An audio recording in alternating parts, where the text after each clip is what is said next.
Hello, everyone. I'm Rick Edwards. I'm the Chief of Police. It's been a terrible 2 weeks in our city. Kids have seen their parents killed. Parents have seen their kids killed.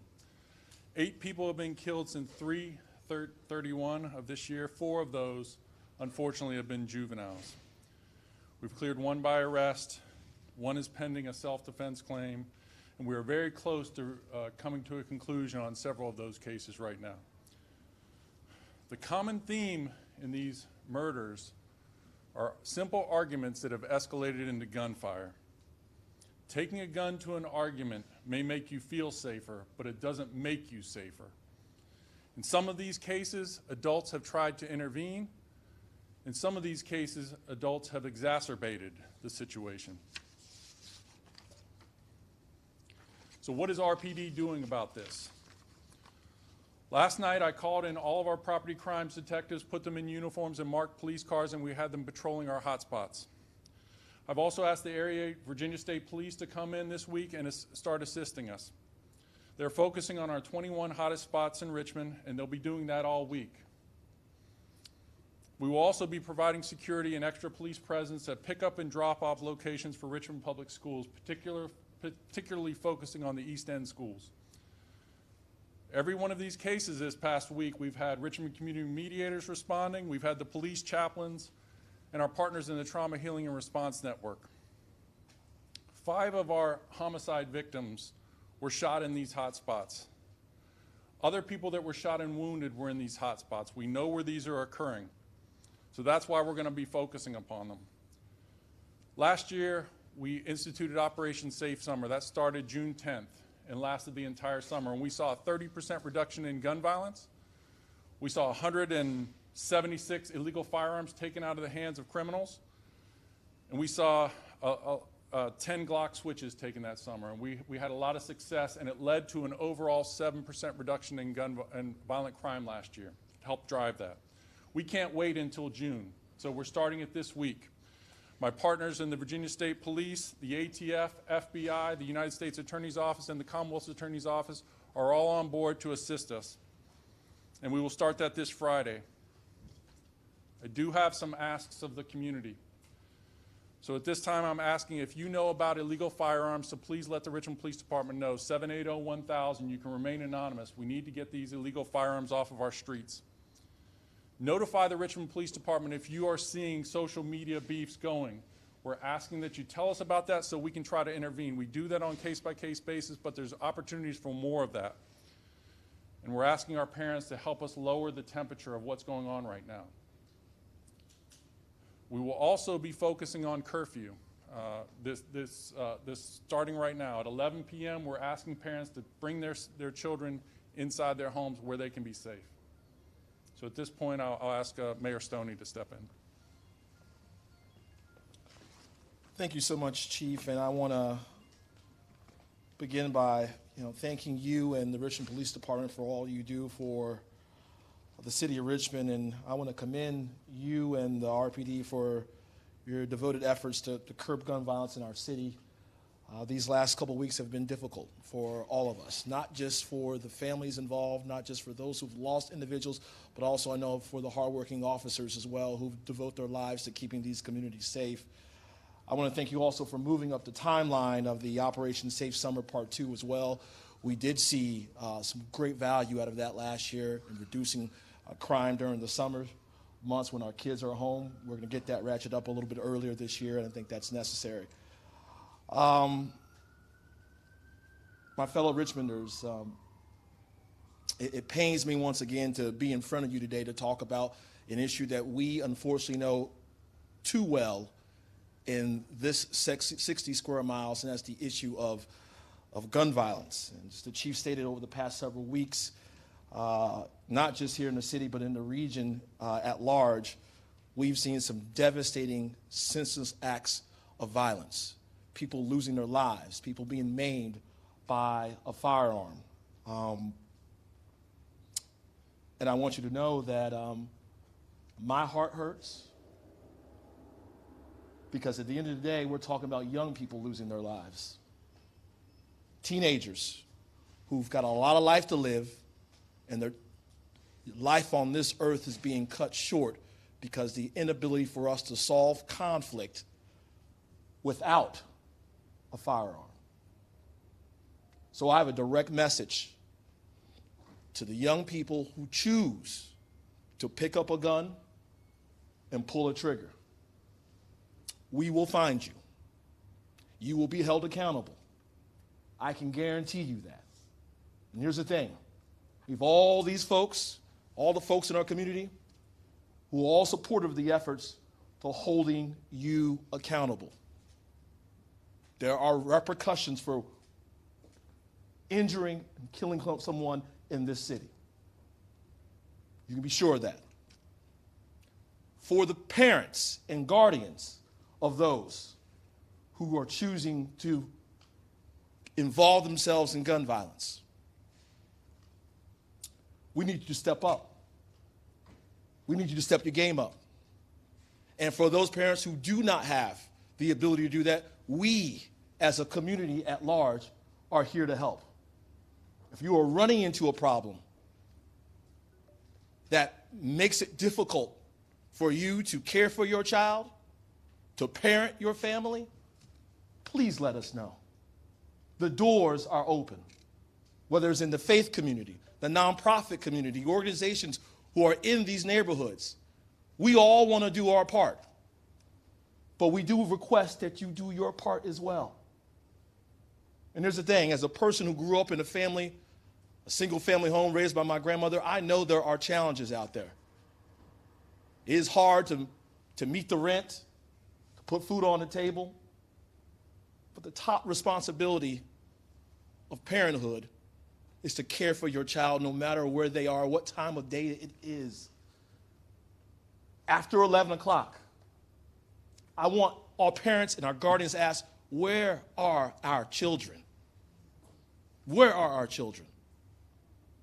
And so when I say I need our parents to step up, I need the parents to step up, I need the guardians to step up, and I need our community to rise to the occasion as well. We have long been a community that we've lost young people senselessly for years and generations. Folks, unfortunately, who have fallen through the cracks. I've talked to the parents. I know the stories. And the stories behind some of the loss that we've experienced they will devastate you. Right, Councilwoman Robertson? They will devastate you. Despite their best efforts, they're trying to make it work. And sometimes it doesn't work out for them. But it doesn't mean that there's a new lane so you can go down, a lane of violence that you should go down. We want to prevent that. So once again, we are throwing the entire kitchen sink at this ongoing problem. We're going to use everything in our human services division, the trauma-informed network, all of it, to ensure that we reduce the amount of these incidents that are occurring in our neighborhoods. I live in a neighborhood where I hear the sound of gunfire. A lot of us, if you live on the East End or you live in South Side, if you live in North Richmond, you hear a chorus of gunfire far too regularly. There are things that we can do in terms of enforcement, which we will, and things we can do in terms of wraparound, which we will. But there are some things that we just can't do. And we can't care for every single child in this city. There's roughly 30,000 or more. I don't know what the census data says. Something like that. All these individuals here at City Hall, the police department, all the teachers who devote their time and effort to loving these young people, they can't be home with those kids at night. Just can't. And so that's why I'm calling upon our parents and our guardians for us to step our game up. Step our game up. And if you need our help to do that, I'm raising my hand. I'm raising my hand. We're all in. We are all in.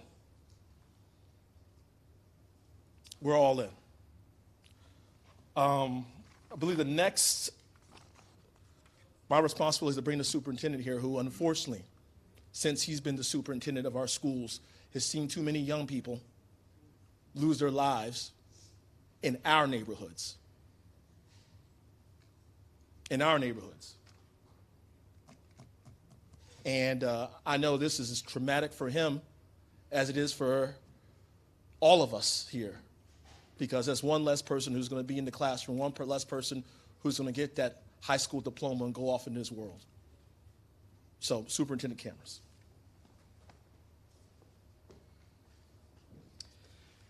Thank you, Mr. Mayor. Good morning, everyone. First, I just wanted to bring condolences on behalf of the school board chair, Ms. Stephanie Rizzi, who unfortunately was not able to be here today. I also want to recognize that we are joined by two of our school board members, Mrs. Cheryl Burke and Mrs. Mariah White. Thank you so much for joining us here, and I know the whole school board wanted to be in attendance as well. I also want to thank Chief Edwards for his help. RPD has been an extraordinary partner to us at RPS. Whenever there have been issues in the community, we have always felt that RPD has had our back and our kids' back, and so we appreciate that. And certainly to you, Mr. Mayor, from the very first day that I have taken this role, you have always been a great partner to RPS in supporting our kids.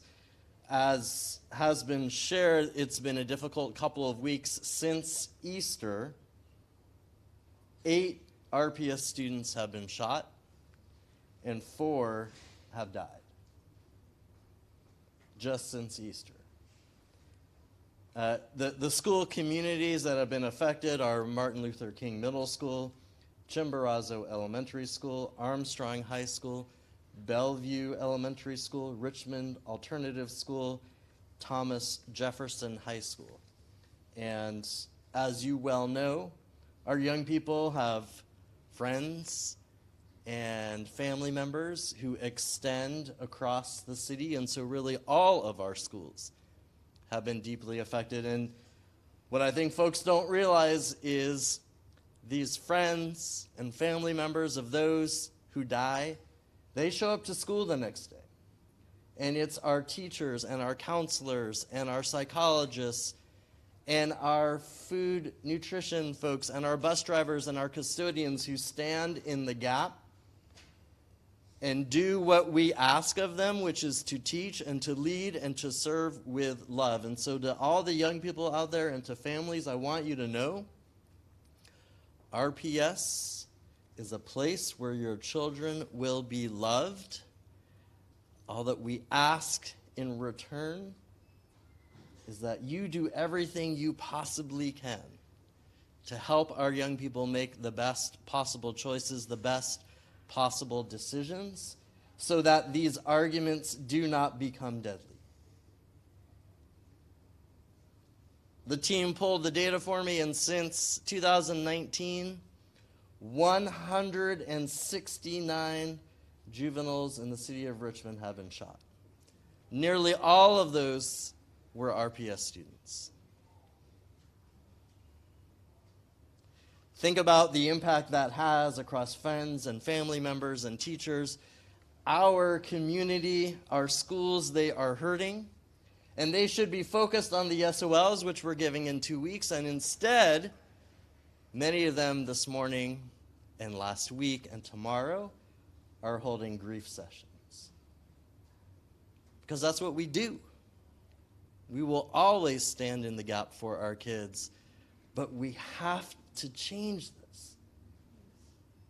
Last week, I had the opportunity to briefly attend a standing room only funeral for the 14-year-old MLK student who was slain. Councilmember Robertson was there. And what struck me is all of the kids from MLK who were able to attend, they all have the t-shirts with the picture of their friend who they lost. What is heartbreaking is that so many of our kids have that t-shirt, and many of them have multiple t-shirts. No child should have a t-shirt of a friend that they lost to gun violence, let alone 2, 3, or 4 of them. So as the chief said, as the mayor said, I beg of our community, please do everything you can. If you hear something, say something. Young people, if you're struggling, talk to your teacher, talk to your counselor, talk to a pastor, talk to anyone who might be able to help you. This has to stop. Thank you. All right, now I think we're going to take some questions. So please, anyone out there? Mr. Mayor, you mentioned parents step up. Please have the parents get more involved. As you acknowledge, they struggle to meet food on the table, the rent, et cetera.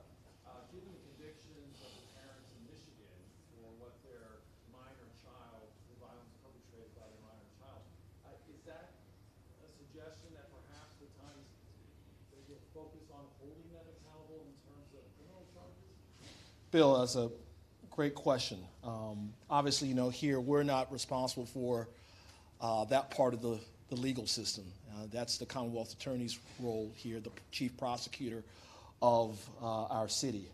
However, I do believe you make a great point, and that is, in that mass shooting in Michigan, the parents were held accountable for their guns, for the guns getting into the hands of that young man. And I want every parent to know that that has opened up a whole another level of case law. That's why I'm calling for responsibility and for them to step up. I'm not a prosecutor. I'm not an attorney. That's not my world. My world is for, number one, enforcing the law. And so if your child does use a firearm and injures and kills someone, we're going to find you. We're going to hold you accountable. However, I do believe that if you're a parent out there or a guardian out there, you should know. This is what I've been talking about. You have to have a basic curiosity about what's going on in your child's life.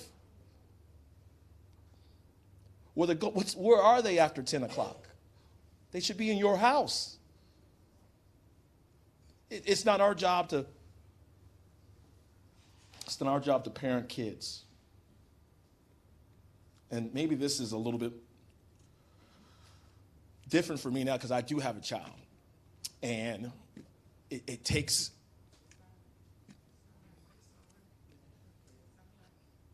you got to be there for them. And some of these kids who unfortunately have lost their life, they don't have parents to lean on in some cases. And then the guardians have their own troubles as well. And so when the superintendent talks about us filling in the gaps, folks, that's what we do here.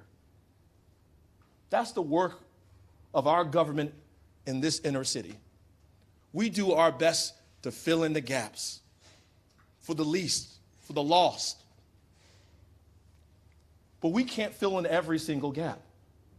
There's no dollar that can fill in every single gap. There's no employee on the city payroll that can fill in every single gap.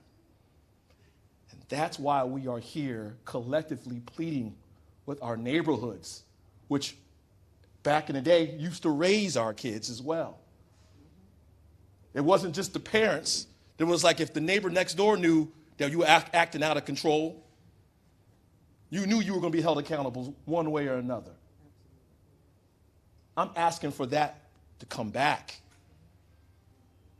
That we all share in this. Because having your neighbors hold each other accountable is a whole lot different than the legal system holding you accountable. And if the parents don't step up, I think, like I said, that lane is wide open now after Michigan. Chief, it's been a rough couple of weeks for your staff. I know you're dealing with staffing shortages.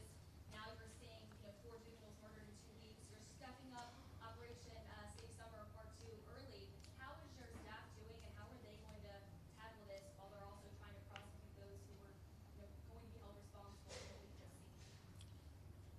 Well, we've been able to function in our current environment and our current platform with our staffing shortages by having a really good plan, by being laser-like focused on where these crimes are occurring, and by partnering with other people. Like I said, last year was the first time in several years we were able to bring in all of the law enforcement partners in the region to focus on the city of Richmond. We need the help right now from them, and they've been gracious enough to commit to that, so I'm thankful to them.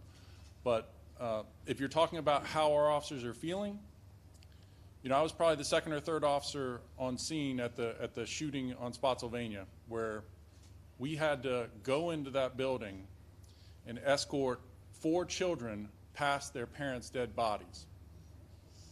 And we're all parents, and I can tell you that from the 15-year-old down to the 3-year-old, having to see those children crying as they're passing their dead parents is heartbreaking for all of us. So it's not an easy business that we're in. So. That 11 p.m. curfew, how long is that going to be implemented for? Is police enforcing that? And what's the consequence for kids who break that? Well, it's been on the books for many years. It's for the city of Richmond, 11 p.m. But ideally, we don't want the police scooping up kids and bringing them home. If we have to do that, we'll do that. Ideally, we want parents and guardians taking that role on to get them inside. But ideally, that's not the solution. That's a stopgap in the meantime. We would rather not have to interact with our kids like that. I know you mentioned that a lot of these shootings started with arguments. Can you speak Yes. a little bit about maybe, do you guys know if these are gang related? Is there a general threat to the public? What's kind of the word here? It doesn't appear to be gang related. When I say arguments, if we were talking about the murder rate in the 90s in Richmond, when we looked at those motives, it was territory, drug disputes, robberies gone bad. And as bad as those are, at least that makes more sense. It's more frustrating when you see these are totally preventable, these are small arguments that escalate, and when everyone in that argument has a gun, that's how you see what we're seeing. The first bullet that gets fired, all the bullets get fired, everyone with a gun. So if you think you're gonna fight someone and bring a gun and it's gonna make you safer, it's not. Chief, you said that there were some instances where adults tried to intervene, and then there were some instances of adults actually making the problems worse. How often do you see that? I mean, what's the percentage here? Is it more one versus the other? No, it's just a few cases that stuck out, and when we're doing our deep dives and we're analyzing these shootings over the past 2 weeks, and we do that religiously in the Richmond Police Department. We're obsessed with the data. We're obsessed with trying to stop the next one. We're obsessed with finding out where retaliation may be coming from. And for whatever reason, these 2 weeks we're seeing that. We're seeing those arguments, and you're seeing some good Samaritans, some good adults stepping in, trying to break it up before the gunfire starts, and then you'll see some where the adults are actually starting it. Can I say Yes, sir. something real quick? I just wanted to add to what the chief said just earlier about when one trigger is pulled, there's a high likelihood then there will be more triggers pulled right there in that same vicinity. Why? Because everybody has a damn gun. Whether legal or illegal, everyone has a gun. We saw the same thing happen in Kansas City, where one shot was fired, then many more shots are fired. So the question is, we do our part here at the local government level.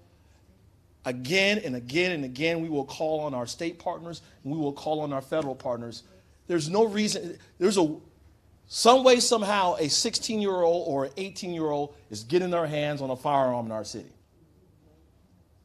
They're not being sold that directly. So how are they getting their guns? We have a pretty good idea how that's happening. It's being done illegally.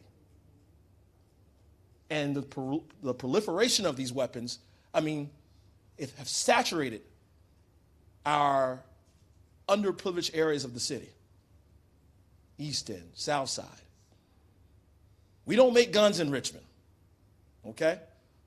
And there's no gun shops in the city either. But for some way, somehow, they happen to be concentrated in the city. So, listen to when the chief asks, and his department asks, if you do own a weapon and you do own it legally, safely store your weapon. your car is not a place to store your weapon. Store your weapon safely. Is that too much to ask? And don't let your weapon get in the hands of someone who's not old enough to have a weapon, who shouldn't have a weapon. That's all we're asking. To me, these sound like basics. It should be. But you need to be held accountable if you just let your gun just walk away. When we talk about folks breaking into cars, where do you think those guns end up? Where do you think they end up? So if you live in the west end of the city, in a neighborhood like the Fan, like the Museum District, Windsor Farms, your car's broken into, and you have your gun in that vehicle, and that gun gets out, where do you think the gun's going? It's going to be used in a crime in the near future. So lock your damn guns up. Chief Edwards, you said you're close to a conclusion on several cases. Are we talking these are juveniles also committing the crimes and being killed, or is this a mix, or when are we going to see mugshots? It's a mix. We'll have a response by the end of the week on some of these cases.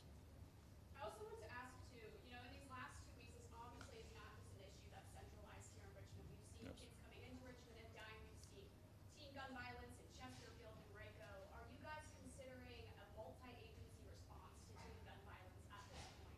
Are you talking with other police departments of these other counties and weighing that option? Yes, well, we're certainly sharing intelligence. So we meet on a bi-monthly basis with our partners with Chesterfield and Henrico, Hanover, Virginia State Police, and our federal partners, where we talk about gun crime. We talk about trends and patterns and how we can intercede.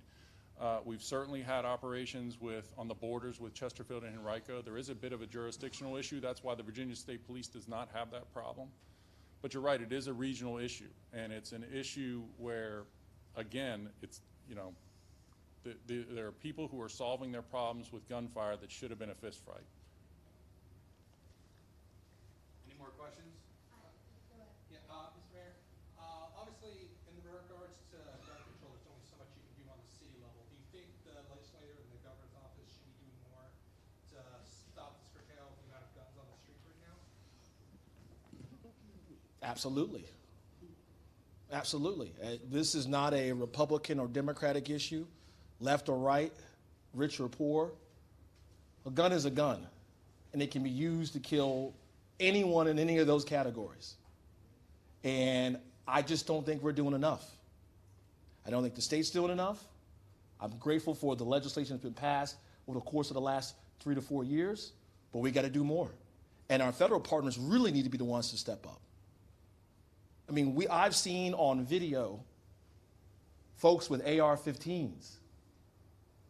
I've gone on YouTube and seen folks walk around our neighborhoods in this city with weapons that will blow your mind. You could not fathom that was going on in Richmond, Virginia. But it can be found. It can be found. So I think the governor should be doing more. I think the federal government should be doing more as well. VSP officers, how many, what will that look like? We're looking for more than we had last year, but we anticipate, we don't have the numbers right now, but it'll be 12 troopers partnered with our focus mission team and our detectives we were going to start June 1st. Like I said, it's starting this Friday. So they weren't prepared for that. They weren't prepared to get my call on a Sunday afternoon, but they all took it, and they've all committed to doing what's necessary to keep our community safe. You mentioned 21 hotspots in the city. Can you give a little more context as to what those are, where those are? So we base that upon, and we've done it different ways. This year, at the beginning of the year, we analyzed our city. We broke it into 29,000 areas of 1 to 3 blocks. We asked our crime analysts to look at what crimes do we want, what are most predictive of gun violence. And that's homicides involving firearms, non-fatal shootings, robberies where a person is shot, shooting into occupied dwelling, and shooting into occupied vehicle. And in years past, we did 5 years. This year, I asked for a recency analysis. So we did 5 years, and then the last 6 months and last year, and we came up with a list of the top 21. Originally, it was 22. One of those fell off the list. So because one family moved out of that block and it stopped. So we are now down to 22, that's where we focus on. And like I said, several of these incidents took place in these hotspots within 1 to 3 blocks of them. So we know where this crime is gonna be focusing on. We're having a deterrent strategy, but we're also gonna be enforcing the law in those areas. And we're gonna ask, and we're also gonna be having community events in those areas. We're gonna be doing community walks. We want our community seeing us out there in these neighborhoods that are experiencing crime, because the vast majority of people that live in these hotspots aren't creating the problems. So it's a tiny segment of the population causing almost all of our gun violence. So that's how we're gonna try to address it. Are you partnering with the CA's office? Is there someone here on the Commonwealth Attorney's office? The CA is certainly aware of our hotspots and our plan for Operation Safe Summer, and they have dedicated prosecutors not only assigned to this case, but also to the federal government to adopt some of those cases federally. So Ms. McEachin's office is fully involved. All right. Any last questions? Last questions? Someone's raising their hand. Are you from media outlet, ma'am? No. Okay, we can address it next. I'll talk to you after. Yeah, thank you so much, everyone. Okay.